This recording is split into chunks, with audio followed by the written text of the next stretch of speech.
जय हिमालय जय भारत। संसार भर में हिमालय लोग यूट्यूब चैनल देख रहे आप सभी का स्वागत है और मैं हूं भारत की राजधानी नई दिल्ली से डॉक्टर हरीश चंद्र लखेड़ा। लगता है कि भारत के जन सामान्य लोगों को तो छोड़िए, भारत के प्रबुद्ध लोगों को, यहाँ तक कि मीडिया से जुड़े लोगों को भी अपने इतिहास की जानकारी नहीं है।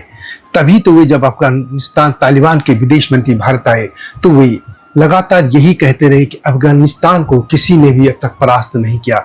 लेकिन लगता है कि उन्हें भारत के प्राचीन इतिहास का ज्ञान बिल्कुल नहीं है। यह सत्य है कि कम्युनिस्ट सोवियत संघ, ईसाई, अंग्रेज और अमेरिका अफगानिस्तान को परास्त नहीं कर पाए, लेकिन हिंदू और सिख राजाओं ने बार बार इस क्षेत्र को हराया।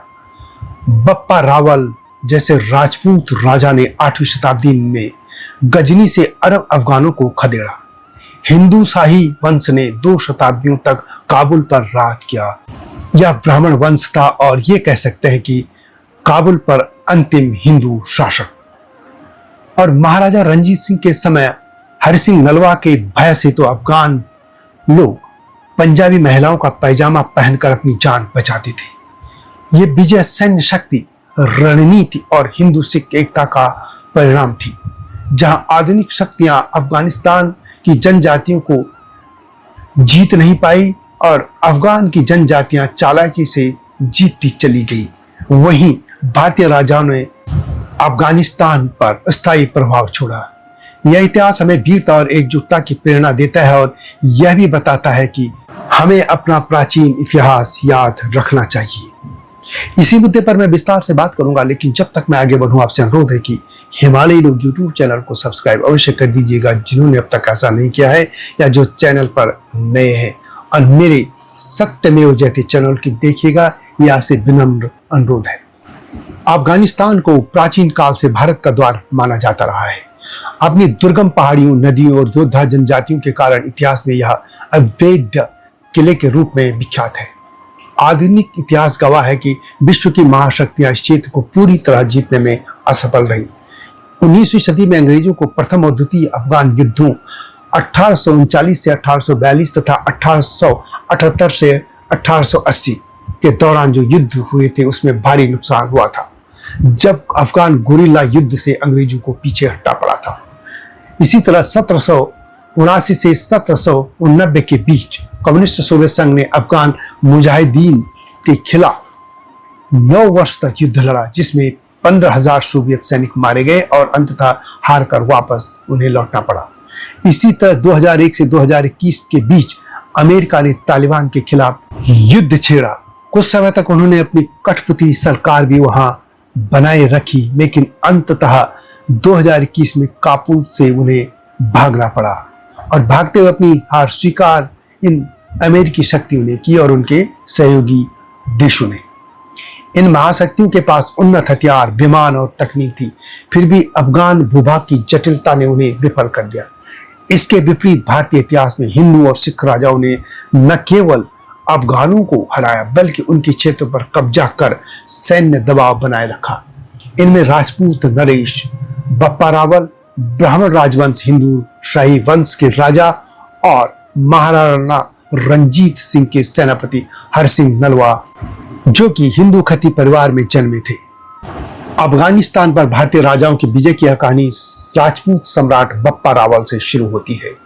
8वीं शताब्दी में मेवाड़ के गुहिल वंश के संस्थापक बप्पा रावल, जिन्हें कालभोज भी कहा जाता है, ने अफगानिस्तान के गजनी क्षेत्र पर आक्रमणकारी अरबों को निर्णायक शिकस्त दी थी। उस समय उमैयद खलीफा के अधीन गजनी अफगानिस्तान क्षेत्र का हिस्सा था, जहां से अरब सेनाएं सिंध के रास्ते भारत पर चढ़ाई कर रही थी। 738 ईस्वी में बप्पा रावल ने अरब सेनापति सलीम को गजनी के मैदानों में हराकर उनकी सेना को ईरान की सीमा तक खदेड़ दिया था। यह विजय इतनी निर्णायक थी कि अरबों का भारत की ओर विस्तार रुक गया।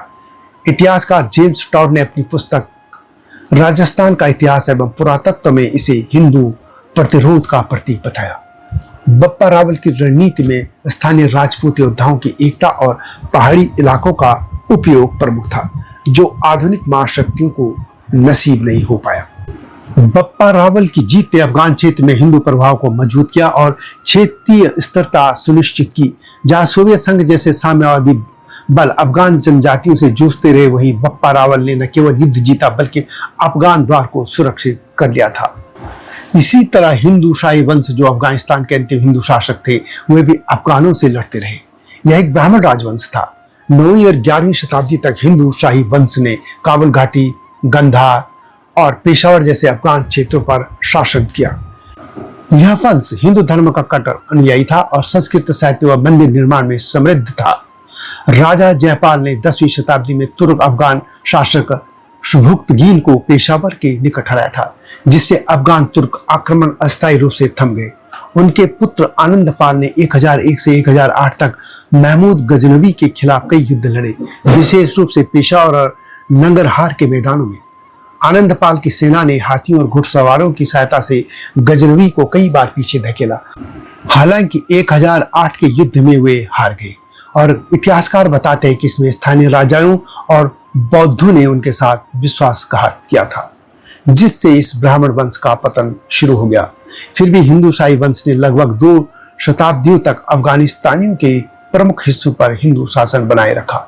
यह उपलब्धि अमेरिका या अंग्रेज जो जैसे ईसाई पूंजीवादी साम्राज्यों के लिए असंभव रही, जिन्होंने अफगान जनजातियों की एकजुटता का सामना करने में अपने हथियार डाल दिए थे। हिंदू शाही राजाओं की विजय अफगानी क्षेत्र में हिंदू संस्कृति को मजबूत करने वाली थी, जो वैदिक काल से चली आ रही परंपरा का हिस्सा थी। इसके बाद सिख महाराजा रणजीत सिंह और उनके सेनापति हरि सिंह नलवा ने तो अफगानों को हमेशा नियंत्रण में रखा। 19वीं शताब्दी में महाराजा रणजीत सिंह ने सिख साम्राज्य की स्थापना कर अफगान दुर्रानी साम्राज्य को कई बार धूल चटाई। उनके सेनापति हरि सिंह नलवा जो हिंदू खत्री परिवार से थे और सिख योद्धा बने, उन्होंने अफगानों पर ऐतिहासिक विजय हासिल की। 1818 में नलवा ने पेशावर पर कब्जा किया, जो अफगान सत्ता का हृदय था। 1834 में सिख सेना ने काबुल घाटी तक अभियान चलाया और 1837 के जामरूद युद्ध में अफगान सेना को बुरी तरह हराया। नलवा की वीरता का आलम यह था कि अफगान जनजातियां उनसे आशंकित रहती थी और पंजाबी लोक कथाओं में वर्णन है कि अफगान माताएं बच्चों को डराने के लिए कहती थी, हरि सिंह नलवा आ रहा है, सो जाओ। हरि सिंह नलवा का आतंक यह था कि अफगान अपनी जान बचाने के लिए महिलाओं के पैजामे पहनने लगे थे। इस बारे में एक लोक कथा भी है। सिखों का एक नियम था, यह स्थापित नियम था कि सिख सेना महिलाओं, बच्चों और बुजुर्गों को नुकसान नहीं पहुंचाती थी। हरि सिंह नलवा ने 1820 के दशक में अफगान सीमांत क्षेत्रों में कई जीत हासिल की। उनकी सैन्य ताकत का खौफ इतना अधिक था कि अफगान पुरुष सिख सेना को देखते ही छिप जाते थे। वे महिला वेश का इस्तेमाल करते थे। सिखों से बचने के लिए कुछ अफगान पुरुषों ने पंजाबी महिलाओं के पहने जाने वाले सलवार कमीज को पहनना शुरू कर दिया था। ऐसा करके वह यह दिखावा करते थे कि वे महिलाएं हैं और इस तरह सिख सेना के संभावित हमलों से बच जाते थे।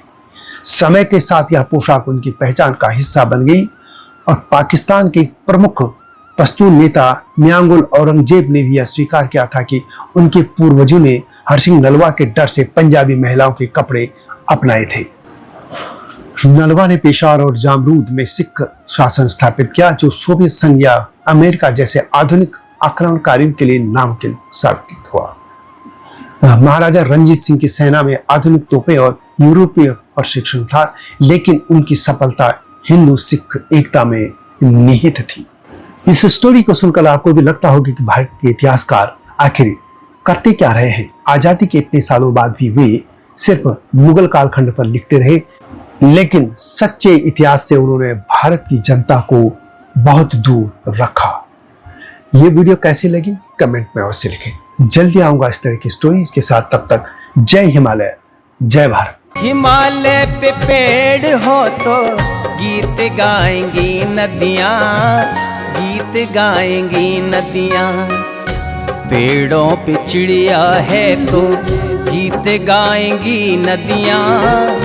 पेड़ों पे चिड़िया है तो गीत गाएंगी नदियाँ। माँ की लोरी जैसे होते हैं नदियों के गीत।